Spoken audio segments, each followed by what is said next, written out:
Ayan guys, dahil nga tayo ay sasagot na ating frequently asked question, pero sasagutin natin yan habang tayo ay gumagawa ng ating oatmeal. Ay gamit ko itong Yanfang 5 Black Multigrain Oatmeal. Ayan siya guys, as you can see. Isang pakete lang nito, perfect na to, nakakabusog na siya agad mga sis ha.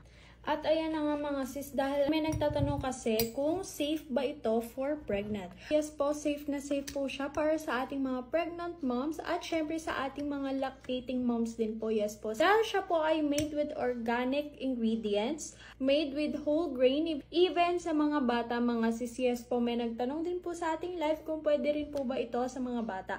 Yes po. Children 6 and above po, pwede po siyang kainin. Kung safe ba to all ages? Yes po, pwede po. Lalo na po sa mga nagda-diet, mga sis, no? Siyempre, kung may iba pa kayong katanungan, mga sis, i-comment nyo lang yan dito sa ating video at sasagutin po natin yan lahat. Follow us para masubaybayan nyo yung ating live stream. Siyempre, available na rin po ang ating mga oatmeal sa ating yellow bag dito sa ating video sa baba. Ayan, bye!